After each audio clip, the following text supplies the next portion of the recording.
जी, आज वो जो मुझ पर और कैलाश चंद्रवंशी जी के ऊपर फर्जी एट्रोसिटी एक्ट का की धाराएं लगाई गई थी, मुकदमा लगाया गया था।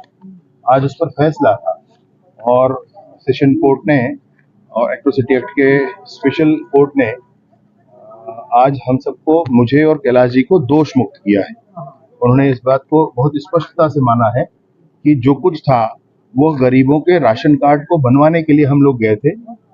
जब पहले उनके द्वारा सूचना दी गई थी पुलिस में, तब उसमें किसी प्रकार के जातिगत विषय को नहीं उठाया गया था।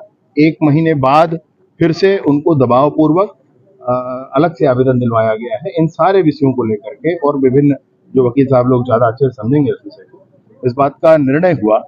मैं भारत की न्याय परंपरा, भारत के न्यायपालिका के प्रति पुनः अपनी श्रद्धा व्यक्त करता हूं, और हम सबको, मुझे और कैलाश जी को दोष मुक्त किया गया है। इसमें हमारे ऊपर जो आरोप लगाया गया था, ये कहा गया था कि इस तरह की बातें हम लोगों ने की, जबकि जीवन में कभी समाज विशेष पर कोई टिप्पणी करने का प्रश्न ही नहीं उठता है। सदैव से ही सभी समाज को साथ में लेकर चलने का भाव मन में मेरे प्रारंभ ही रहा है, संस्कार में रहा है, शिक्षा में रहा है और कर्म में रहा है, हर विषय से, हर तरह से रहा है। फिर भी हमको आरोपित किया गया था।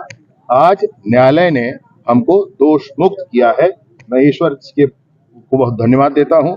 भारत की न्याय परंपरा को के प्रति मैं श्रद्धा व्यक्त करता हूँ। मोहम्मद अकबर विधायक थे यहाँ से, वो दबाव की राजनीति किया करते थे, सबको प्रकरणों में फंसा करके, किसी के दुकान का लाइसेंस रद्द करके, किसी के सरपंच को धारा 40 में फंसा करके, किसी के माइनिंग का लीज खत्म करवा करके, इसी तरह से दबाव करके राजनीति किया करते थे। हम लोगों ने जाकर के लोगों के, गरीबों के राशन कार्ड को बनवाने की बात कही थी।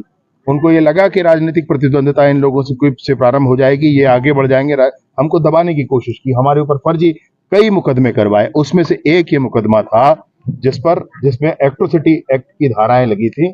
आज उस एट्रोसिटी एक्ट की धारा को माननीय न्यायालय ने समाप्त किया, हमको दोष मुक्त किया। जी जी, ये मसला कवर्धा में भगवा ध्वज के अपमान का था, और उसके बाद जब हम लोग जेल में थे तो जेल से न छूट पाए, इसीलिए इस पुनः एट्रोसिटी एक्ट लगा करके हम लोगों को जेल में रखा गया था। और देखिए, न्याय की जीत होती, अभी नहीं तो आगे होती है, परंतु न्याय की जीत होती है। सत्य मेव जयते, अगर ये कहा गया है, शास्त्रोक्त है, तो ये हमारे जीवन का आधार है, ये हमारी मान्यता है, और वह आज पुनः प्रमाणित